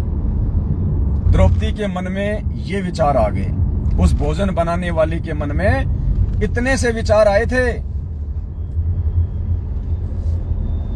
पुण्यात्माओं, पांडवों का शंख नहीं बजा, पांडवों का यज्ञ सफल नहीं हुआ। और हम भी मार्केट से यदि कोई भोजन खरीदते हैं, कोई मिठाई खरीदते हैं, तो परमात्मा को ही भोग लगाने के लिए खरीदते हैं। और जब द्रौपदी के मन में ऐसे विचार आने से परमात्मा ने भोग प्रसाद स्वीकार नहीं किया, अर्थात उनका शंख। नेट तो खत्म नहीं हो गया आपका? आ गया। सत्साई पुण्यात्माओं, थोड़ा नेटवर्क की प्रॉब्लम आ गई थी। तो कहने का मतलब है, हमने परमेश्वर के द्वारा दिए गए सत्संगों को आधार बनाना पड़ेगा। ये कथाएं जो परमेश्वर ने हमें सुनाई है, उन कथाओं को आधार बना के हमने अपनी जीवन शैली में परिवर्तन करना पड़ेगा। अपने खान पान, अपने रहन सहन, हम किन लोगों की संगति कर रहे हैं, हम किन लोगों से ज्यादा मिल रहे हैं, उन लोगों के विचार भी हमारे को प्रभावित करेंगे। यदि हम अच्छे लोगों की संगति कर रहे हैं, अपने ही भगत भाई बहनों की संगति कर रहे हैं, और भगत भाई बहनों की भी उनकी जो मर्यादा में है, जो गुरुदेव को भगवान मानते हैं, परमात्मा मानते हैं, तो हमारे विचार भी उनके जैसे ही बनेंगे, भक्ति में सहायक होंगे। और यदि हम जगत वालों की संगति करते हैं, अनुपदेशी व्यक्ति की संगत करते हैं, तो पुण्यात्माओं, उसके विचार हमारे को प्रभावित करेंगे, उसके विचार हमारे अंदर कुप्रेरणा पैदा करेंगे, उसके विचार हमारे अंदर विकार पैदा करेंगे। और परमात्मा कहते हैं कि आज नहीं तो कल, कभी न कभी आपके अंदर, आपके मन में भक्ति और भगवान के प्रति कोई न कोई विक्षेप आ ही सकता है। इसलिए परमात्मा ने अपनी वाणी में भी कहा कि दुनिया से ती दोस्ती और पड़े भजन में भंग, एक का एक ही राम से के साधु के संग। कि दुनिया वालों के पास, अनुपदेशी व्यक्ति के पास बैठने से भी पाप लगता है, क्योंकि वो तो वही बातें करेगा, मेरा छोरा वो कर रहा है, मेरी बेटी वो कर रही है, वो इंजीनियर बन गया, वो 1 लाख रुपए महीने की तनख्वाह ले रहा है, उसने बड़ी गाड़ी ले ली, उसने कोठी बना ली, उसके तो वही विचार, वो तो वही सारी बातें सारा दिन वो करेगा। तो पुण्यात्मा, उसके विचार हमको भी प्रभावित करेंगे, और आज नहीं तो कल, कल नहीं तो परसों, कभी न कभी हम उसके विचारों से प्रभावित होंगे, क्योंकि ये काल का लोक है। यहाँ पे चारों तरफ रजगुण, तमोगुण, सतोगुण फैला हुआ है। परमात्मा हमें 50 साल समझाएगा, और कोई भी बाहरी व्यक्ति हमें 5 मिनट में अपने विचारों से प्रभावित कर देगा। यानी यदि हम 5 दिन परमात्मा का सत्संग सुनेंगे, तो हम गुरुदेव के सत्संगों से इतने प्रभावित नहीं होंगे जितने कि 5 मिनट किसी अनुपदेशी व्यक्ति की रजोगुण, तमोगुण, सतोगुण युक्त बातों से हम प्रभावित हो जाएंगे। तो इसका एक ही तरीका बताया परमात्मा ने कि ऐसे व्यक्ति के पास हमें बैठना ही नहीं चाहिए, हमें उनसे अपनी दोस्ती ही समाप्त कर देनी चाहिए। यदि आपकी ऐसे किसी व्यक्ति से दोस्ती है, भाईचारा ज्यादा है, तो आपने धीरे धीरे उसको कम कर देना चाहिए। या तो अपने उस मित्र को, अपने रिश्तेदार को परमात्मा से जोड़ दो, अन्यथा अपनी मित्रता उससे तोड़ दो, वरना एक दिन आपकी भक्ति मार्ग में वो बाधा बन के खड़ा हो जाएगा। वो मित्रता आपकी शत्रु बन जाएगी, परमात्मा की भक्ति में बाधक बन जाएगी। इसलिए गुरुजी कहते हैं अगर बैठो तो अपने भगत भाइयों के साथ बैठो, अपने भगत भाई बहनों से चर्चा करो, या परमात्मा के नाम पे लगे रहो, कोई सत्संग सुन लो, कोई शब्द सुन लो। ये तरीका बताया परमात्मा ने भक्ति पे जीवित रहने के लिए। तो पुण्यात्माओं, ये सात संगतियां परमात्मा इसीलिए रखवा रहे हैं कि हम सतगुरु रामपाल जी भगवान के हिसार जेल से बाहर आने तक हम लोग भक्ति मार्ग पे जीवित रह सकें। इसीलिए परमात्मा ये सात संगतियां रखवा रहे हैं, वरना सतलोक आश्रम मैनेजमेंट हरियाणा के पीछे लगी हुई लाखों की संख्या में संगत का क्या हाल हो रहा है। कोई भी गुरु मर्यादा में नहीं है, सबकी मर्यादा खंडित करवा रखी है, सबकी मर्यादा। किसी से राजनीति करवा के, किसी को आरक्षणों में बैठा के, किसी से ज्योति पाठ और दान का पैसा लेके, कुपात्र लोगों को देके, जाट आरक्षण में देके, आनंदपाल सिंह जो गैंगस्टर था उसकी सीबीआई जांच में देके, दे दान करवा के, रक्त दान करवा के, अन्य बहुत प्रकार से रैली धरनों का समर्थन करवा के, उन जगत वालों का जिनसे हमारा कोई लेन देन नहीं, परमात्मा के वचन को तोड़वाया। क्योंकि आपने ऐसे व्यक्तियों की संगत कर ली जिनसे हमारा मन नहीं मिला।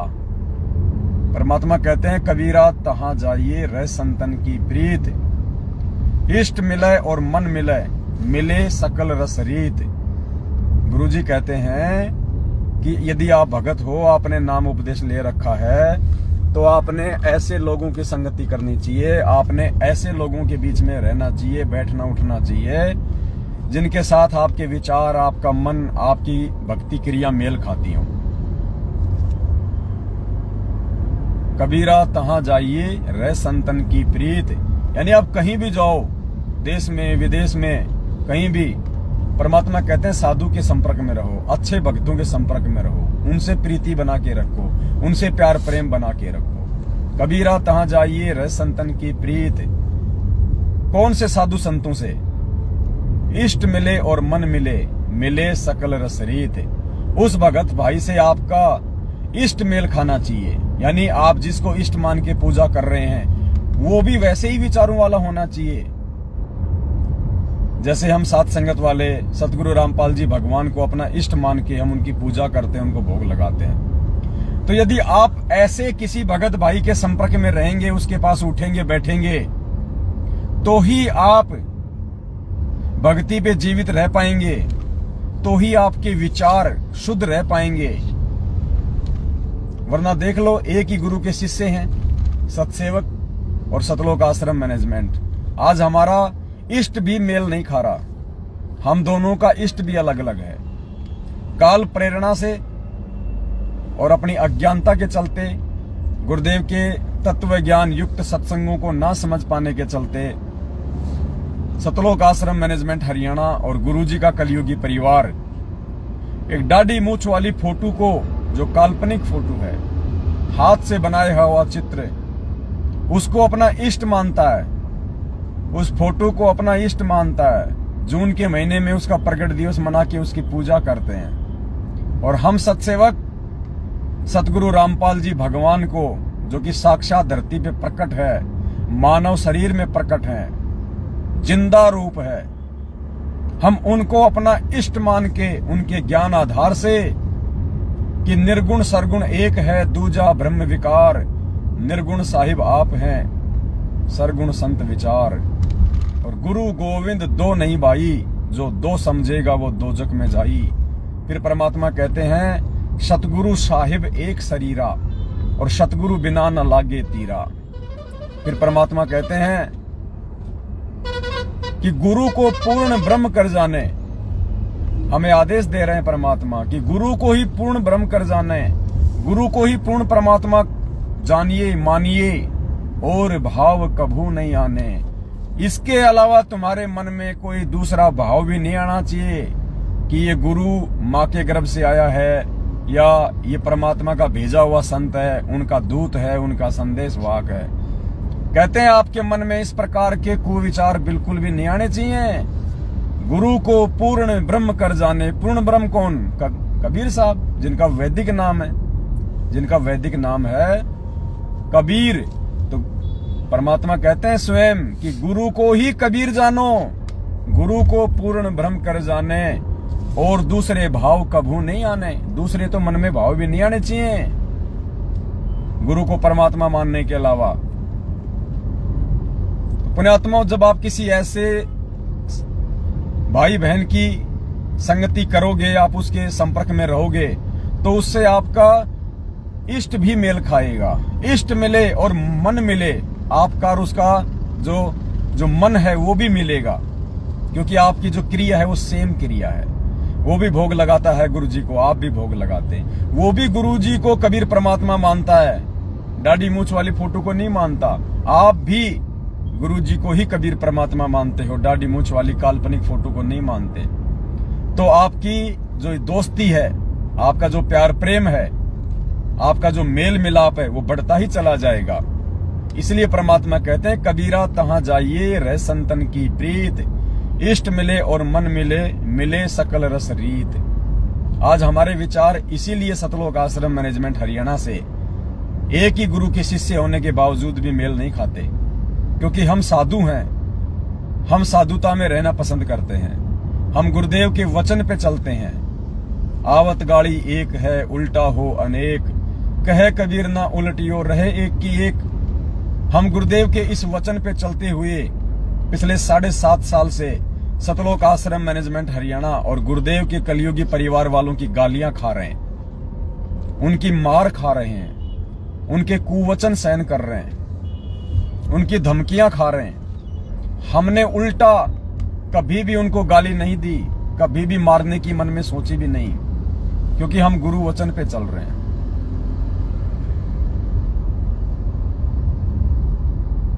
पुण्यात्माओं, जो भगत समाज परमात्मा तैयार करना चाहते हैं वो सात संगतियों से तैयार हो रहा है। हमारे गुरुदेव साधु हैं, हमने भी साधु बनना पड़ेगा, हमने भी साधु भाव लाना पड़ेगा। हमें अपने गुरुदेव के जैसा बनने का प्रयास करना है। मालिक कहते हैं गुरु को कीजिए दंडवत और कोटि कोटि प्रणाम, कीट न जाने भृंग को गुरु कर ले आप समान। इसी प्रकार गुरु अपने भगत को, अपने शिष्य को, अपने सेवक को अपने जैसे गुणों युक्त करना चाहता है, अपने जैसा बनाना चाहता है, तब कहीं जाके पुण्यात्माओं सतलोक जाने का नंबर आएगा। ये फर्जी सार नाम ले लेके यार चैनी खैनी लगाते हो गाल के नीचे, बिगड़ गए तुम तो। पहले ठीक था, और जैसे ही रोहतक से फर्जी सार नाम लिया, हरियाणा से फर्जी सार नाम लिया मैनेजमेंट से, उसके बाद भाई साहब गाल के नीचे चैनी खैनी लगाने लग गया, शराब पीने लग गया, भक्तमती के साथ गाली गलौज करने लग गया, मारपीट करने लग गया। ये दुर्बुद्धि क्यों पैदा हुई? 2 कारणों से। परमात्मा ने बताया कि 2 कारण होते हैं इसके। सबसे पहला कारण है मनमाने आचरण में सहयोग करना। मनमाना आचरण जो 7.5 साल से सतलोक आश्रम मैनेजमेंट हरियाणा के द्वारा भगत समाज से करवाया जा रहा है। राजनीति, आरक्षणबाजी, गैंगस्टरों की सीबीआई जांच, फालतू के धरने, प्रदर्शन, रैलियां, गुरुजी की जमानत के लिए डीएम, सीएम, पीएम को धरने ज्ञापन। अरे नालायको, अरे जब गुरुजी को परमात्मा मान लिया तो गुरुजी की जमानत के लिए इन 2 कोड़ी के सीएम पीएम के आगे भीख मांगोगे तुम? तुम्हारा बुद्धि स्तर तालाब के कीचड़ से भी नीचे जा चुका है। ये मर्यादा तुड़वा दी आप लोगों की। इस प्रकार के घटिया कुकर्म करवा के आपके गुरु को मानुष साबित करवा दिया इन्होंने। आपके गुरु का जन्मदिन मनवा दिया इन लोगों ने, जन्मदिन। आदरणीय गरीबदास जी महाराज जी ने कहा कि गुरु को मानुष कर जानते, वो नर कहिए अंधे, ओए दुखी संसार में फिर आगे काल के फंदे। तो गुरु को मानुष कैसे माना जाता है? गुरु का जन्मदिन मनाना, यानी जन्मदिन उसका मनाया जाता है जो मां से जन्म लेता है, जो जेल में लिपट के आता है, जो गंदगी में लिपट के आता है, जो 84 लाख योनियों का जो प्राणी होता है, उसको कहते हैं जीव, मनुष्य, मानव। तो गरीबदास जी कहते हैं गुरु मानुष कर जानते, यानी अपने जैसा माँ के गर्भ से जेल में लिपट के आया हुआ मानोगे, अपने जैसा जीव मानोगे, अपने जैसा प्राणी मानोगे। तो कहते हैं गुरु मानुष कर जानते, वो नर कहिए अंधे। अरे वो इंसान, वो भगत तो अंधे हैं, अंधे। और वह दुखी संसार में, वो यहां भी दुखी रहेंगे जब तक जिएंगे तब तक। आज मैनेजमेंट दुखी है, मैनेजमेंट के पीछे लगी हुई संगत मां दुखी है, अकाल मौत हो रही है, सारनामी भक्तों के घरों से अकाल मौत, अर्थियां उठ रही हैं, घर घर में लड़ाई झगड़े, कुविचार, दुर्बुद्धि। इससे ज्यादा दुर्गति और क्या होगी? इससे ज्यादा दुखी और क्या होंगे ये लोग? तो कहते हैं होए दुखी संसार में फिर आ गए यम के फंदे। फिर कहते हैं कबीरा तेनर अंध हैं, जो गुरु को कहते और, यानी जो अपने गुरु जी को और समझते हैं। और यानी ये तो संदेश वाहक है, ये तो परमात्मा का भेजा हुआ है। गुरु को कहते और, यानी परमात्मा के अलावा जो अपने गुरु को और संज्ञा देते हैं। तो कहते हैं कबीरा तेनर अंध हैं, जो गुरु को कहते और। मालिक ने क्या कहा था पहले? पुण्यात्माओं, अभी एक सुरंग आएगी, हम लोग सुरंग में प्रवेश कर रहे हैं, 1 किलोमीटर की है। तो अभी हमारा जो नेटवर्क है वो काम करना बंद कर देगा। अभी आप थोड़ा लाइव रहिए, बाद में आपको दास बताएगा।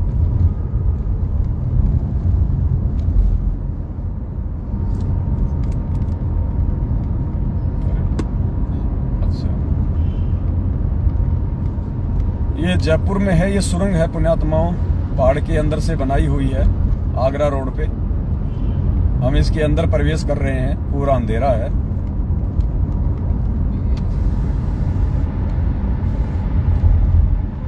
नेटवर्क हो सकता है यहाँ पे जाएगा।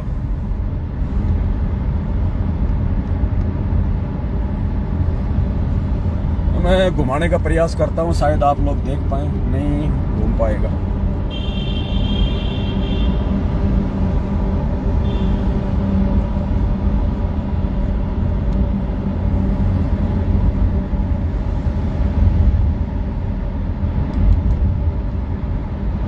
थोड़ा चल रहे हैं हम सुरंग में। भगत जी बंद करो ना, क्या कर रहे हो? अरे यार ये गंदगी आ रही है, भगत जी क्या कर रहे हो आप? अरे यार ये मत किया कर राहुल, अमित ये मत करिए अगर कभी। कितना पॉल्यूशन है पता है?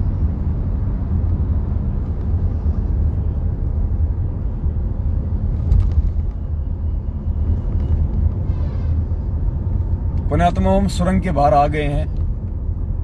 परमात्मा के आशीर्वाद से नेटवर्क नहीं कटा हमारा।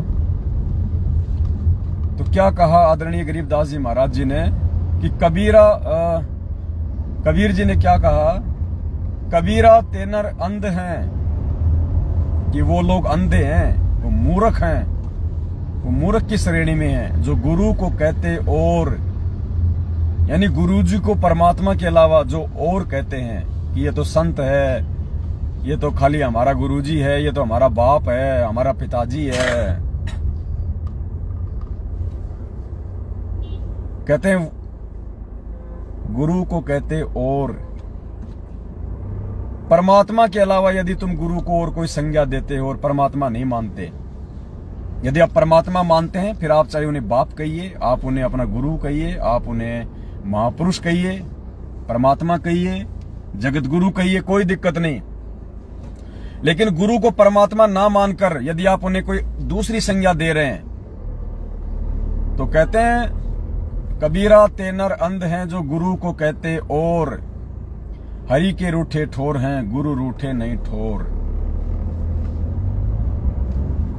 गुरु को कहते और थोड़ी देर पहले एक क्या वाणी थी परमात्मा की कि गुरु को पूर्ण ब्रह्म कर जाने, और भाव कभू नहीं आने। इस वाणी का समर्थन ये दूसरी वाणी कर रही है कि कबीरा ते नर अंध हैं जो गुरु को कहते और, यानी गुरु को पूर्ण ब्रह्म के अलावा यदि आप कोई और संज्ञा देते हो, आप उन्हें परमात्मा ना मान के यदि कोई और चीज मानते हो कि ये तो खाली जगत गुरु हैं, ये तो खाली परमात्मा के भेजे हुए संदेश वाहक हैं, ये तो परमात्मा के दूत हैं, तो कहते हैं कबीरा ते नर अंध हैं जो गुरु को कहते और, हरि के रूठे ठोर हैं गुरु रूठे नहीं ठोर। तो पुण्यात्माओं, ये वाणियां परमात्मा ने हमें ऐसे नहीं दी हैं, कोई मनोरंजन के लिए नहीं दी हैं। परमात्मा को पता था कि मेरी संगत में काल प्रेरणा से ये घमासान धर्मयुद्ध छिड़ेगा, मेरे ही संगत के अंदर काल दो ग्रुप बना देगा।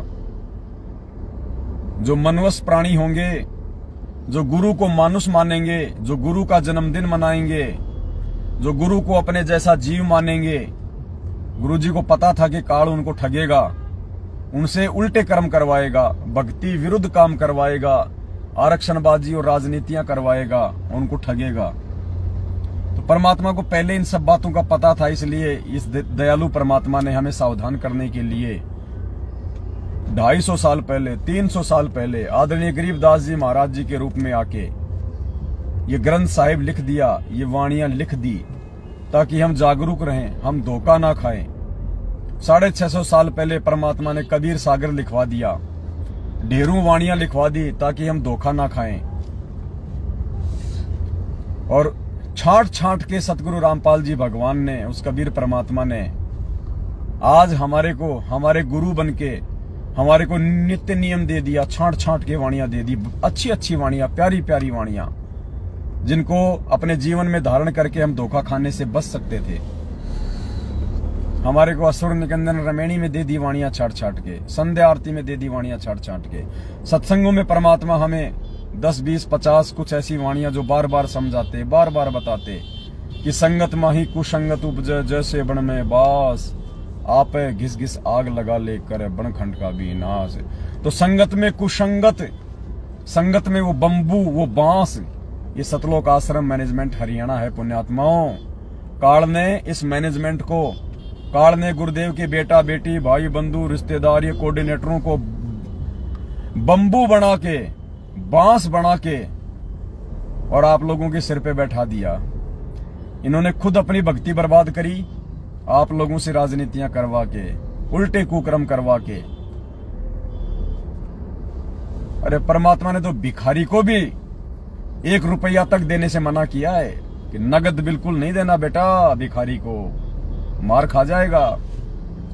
चाहे वो कितना ही भूखा मरे, वो कितना ही रोए, वो गिड़गिड़ाए, कितनी भीख मांगे, कैसी कैसी दुहाई दे कि मेरे बच्चे मर जाएंगे, मेरे छोटे छोटे बच्चे हैं भूखे मर जाएंगे, क्या होगा मेरे बच्चों का, क्या होगा मेरी औरत का, क्या होगा, पहनने को मेरे बच्चों के पास में कपड़े नहीं है, पैरों में जूते नहीं है उनके, अल्लाह के नाम पे दे दे, बाबा के नाम पे दे दे रे बाबा। वो रोएगा, कैसे कैसे भेक बनाएगा, नकली दवाई लगा के हाथ पैरों पे वो पट्टी कर लेगा कि बाबा रे एक्सीडेंट हो गया था, खून निकल रहा है रे बाबा, दे रे बाबा, दवाई करनी है रे बाबा, 4 दिन से भूखा हूं रे बाबा। तो गुरुदेव ने बताया कि बेटा ये फालतू की दया नहीं दिखानी, ये काल भगवान की सूक्ष्म चाल होती है, तू फैल मत हो जाना, राजा जनक की तरह धोखा मत खा जाना। राजा जनक का उदाहरण इसलिए दिया था गुरुजी ने कि बेटा फालतू की जो दया है वो भी भगत के लिए घातक है। हमने फालतू की दया भी नहीं दिखानी, दया भी उतनी दिखाओ जितनी जरूरी है, जितनी आवश्यक है। जो दया हमारी मर्यादा तोड़ दे, हमारी भक्ति बर्बाद करवा दे, वो दया भी कोई काम की नहीं। तो पुण्यात्माओं, इतनी सावधानी हमें गुरुजी ने बताई कि इतना कुछ अगर रोए गिड़गिड़ाए तो भी तुमने 1 रुपया नगद उस भिखारी को नहीं देना। अगर उसने विमल गुटखा खा लिया, सुरती खा ली, तानसेन खा लिया, महक खा लिया, आकाश खा लिया, ये जर्दा खा लिया, कोई पान मसाला खा लिया, तो बेटा तू गया काम से, और वो खाए ना खाए, वो उस पैसे का आम लेके खा ले, लेकिन तुमने तो उसको नगद पैसा देके अपने गुरुजी का वचन तोड़ दिया। वो चाहे तेरे पैसे का दुरुपयोग ना करे, लेकिन तूने तो उस भिखारी को नगद पैसा देके तेरे गुरुजी का वचन तोड़ दिया। मेरे भाई तू तो उसी समय फेल हो गया। उसके बाद वो चाहे उसका दुरुपयोग करे चाहे उसका सदुपयोग करे। इसलिए पुण्यात्माओं, परमात्मा ने कहा कि बहुत सोच समझ के सुपात्र को दान देना चाहिए। भिखारी को खाना खिला दो, नगद पैसा मत दो। पहनने के लिए उसको कपड़े दे दो, सिला के। नए कपड़े मत दो, बिना सिले कपड़े मत दो। उन कपड़ों को भी बेच के तुम्हारे दान का दुरुपयोग कर सकता है। इतनी सावधानी परमात्मा ने बताई। जहां भी कोई बाढ़ भूकंप आ जाए, कोई महामारी, कोई आपदा आ जाए, मालिक ने कहा कि चाहे दुनिया भूखी मर जाए लेकिन नगद नहीं देना बेटा। खाना खिला दो उनको, खाना खिला दो, बिस्किट के पैकेट दे दो, हाथ से खरीद के खाद्य पदार्थ दे दो। नगद पैसा नहीं देना, क्योंकि वो तुम्हारे पैसे का दुरुपयोग करेंगे। और पुण्यात्माओं, ये सतलोक आश्रम मैनेजमेंट हरियाणा ने क्या किया आप लोगों के साथ में? हरियाणा के जाट आंदोलन में 16 लाख रुपया तुम भक्तों का उनको चंदे के रूप में दे दिया। 16 लाख उन अनुपदेशियों को जो हुक्का पाड़, बीड़ी पाड़, शराब पीते, सारे उल्टे कुकर्म करते, व्यभिचार करते, क्योंकि वो तो अनुपदेशी है, शास्त्र विरुद्ध साधना करते। शास्त्र विरुद्ध साधना पुण्यात्माओं, परमात्मा ने सबसे बड़ा अपराध बताया। जो व्यक्ति एक परमात्मा को छोड़ के अन्य देवी देवताओं को पूजता है, भैरव भूत मसाणी माता को पूजता है, यानी जो भी व्यक्ति शास्त्र विधि को त्याग के जो मनमाना आचरण करता है, उसको परमात्मा ने सबसे बड़ा अपराध बताया। आन उपासना को सबसे बड़ा अपराध। तो सोचो पुण्यात्माओं, हरियाणा के जाट आरक्षण में जो तुम्हारे 16 लाख रुपए, कभी 5 लाख रुपए, कभी 11 लाख रुपए चंदे के रूप में जो उन जगत के लोगों को दिए गए, वो क्या करेंगे तुम्हारे पैसे का? तुम्हारे दान का क्या किया होगा उन्होंने? हुक्के का तमाकू खरीदा होगा, शराब खरीदी है, बियर खरीदी है, गाड़ियां खरीदी हैं, उन गाड़ियों में घूमेंगे, अय्यासियां करेंगे, रंगरेलियां करेंगे, दुरुपयोग करेंगे। भाई उसका दंड कौन भोगेगा? संगत और ये मैनेजमेंट। इसलिए आज संगत दुखी है, परेशान है। जो काटे तुम लोगों ने गुरु वचन को तोड़ के, और इन कुपात्र सतलोक आश्रम मैनेजमेंट हरियाणा को ज्योति पाठ दान का पैसा देके उस दान का दुरुपयोग करवाने के लिए जो तुमने आंख बंद करके इन कुपात्रों को, इन गुरु गद्दारों को, बरवाला कांड के दोषियों को जो तुमने दान दक्षिणा दी, ज्योति पाठ का पैसा दिया, आज वो पैसा उन कुपात्रों को देने के कारण तुम्हारे जीवन में कांटे बन के उभर रहा है। तुम्हारे जीवन में कांटे बन रहा है, परेशानियां पैदा कर रहा है। इसलिए परमात्मा कहते हैं, बिन सोचे विचारे जो करे पाछे सो पछताए। काम बिगाड़े अपना और जग में होत हंसाए। वो अपना काम बिगाड़ता है और दुनिया में हंसी का पात्र बनता है, हंसी का पात्र। ये देखो कैसे कैसे मूर्ख, इतना ज्ञान देने के बाद भी ऐसी मूर्खता कर रहे हैं। फिर कहते हैं हम संत रामपाल जी के भगत हैं, हमारे को तत्व ज्ञान दे दिया। अरे भगवान ने तो तत्व ज्ञान दे दिया नालायक को, लेकिन तुमने तो नहीं लिया। तुमने तो अपने जीवन में उसको आत्मसात नहीं किया। कहते ना कि गुरु तो गुड़ था, चेलों ने शक्कर कर डाली। गुरु तो गुड़ था, चेलों ने शक्कर कर डाली। तो ये हाल कर दिया पुण्यात्माओं इस यथार्थ 13वें कबीर पंथ में, इस काल प्रेरित सतलोक आश्रम मैनेजमेंट हरियाणा ने, गुरुदेव के कलयुगी परिवार ने। पुण्यात्माओं, एक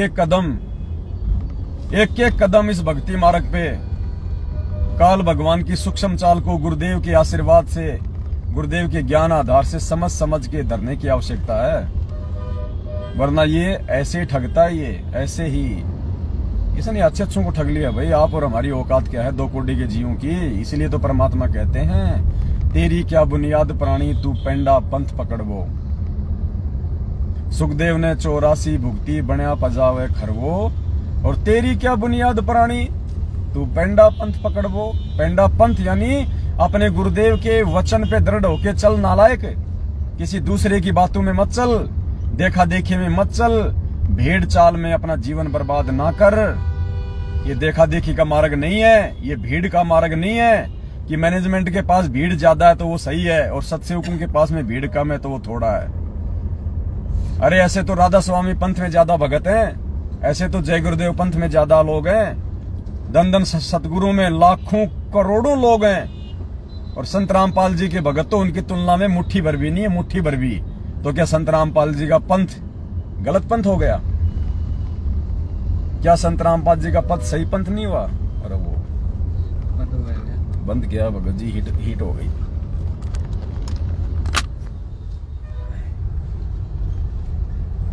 सत्साई पुण्यात्माओं, बैटरी डाउन हो रही है। हम लोग भी जयपुर में प्रवेश कर गए हैं, परमात्मा ने दया बख्शी।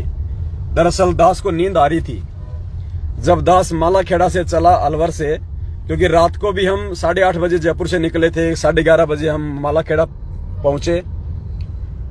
उसके बाद पूरी रात परमात्मा की साथ संगति हुई। सुबह फिर हम लोग 7:30 बजे मालाखेड़ा से निकले तो दास को नींद आ रही थी। अब दास ने सोचा कि गाड़ी चलाऊंगा, नींद आएगी तो मामला खराब हो जाएगा, क्या किया जाए। तो परमात्मा ने सद्बुद्धि दी कि बेटा गाड़ी के आगे लाइव लगा ले, अपने भाई बहनों से बातचीत करता जा, साथ संगति लगा। और 2-3 घंटे की परमात्मा ने देखो 2-2.5 घंटे की मालिक ने साथ संगति भी करवा दी और परमात्मा ने हमारे को जयपुर भी पहुंचा दिया। तो पुण्यात्माओं देखो, एक पंथ दो काज हो गए। गाड़ी आराम से आ गई। आप सभी भाई बहनों के साथ परमात्मा ने दास को जोड़े रखा, ना नींद आई ना अन्य विचार आए, और आप भाई बहनों की एक अच्छी संगति हो गई, मालिक के दया से एक बढ़िया संगति हो गई। तो पुण्यात्माओं, ये परमात्मा के आशीर्वाद से ही संभव होता है। ये सब कुछ परमेश्वर जी के आशीर्वाद से ही ये सब काम होते हैं। जान एक तो नींद आ रही थी काल प्रेरणा से, और परमात्मा ने 2 काम करवा दिए, जयपुर भी पहुंचा दिया, आप भाई बहनों के साथ में साथ संगति भी करवा दी। तो हम जयपुर में पहुंच चुके हैं। यहाँ पे पुण्यात्माओं अब थोड़ा ट्रैफिक ज्यादा है, रेड लाइट ज्यादा है, तो मालिक दया करें। अब दास लाइव को समाप्त कर रहा है। आप सभी भाई बहन इस मैसेज को ज्यादा से ज्यादा आगे शेयर कर दें। फिर लाइव आएंगे, फिर परमेश्वर की चर्चा होगी। तब तक के लिए सत साहेब, बंदी छोड़ सतगुरु रामपाल जी भगवान की जय हो। सत साहेब।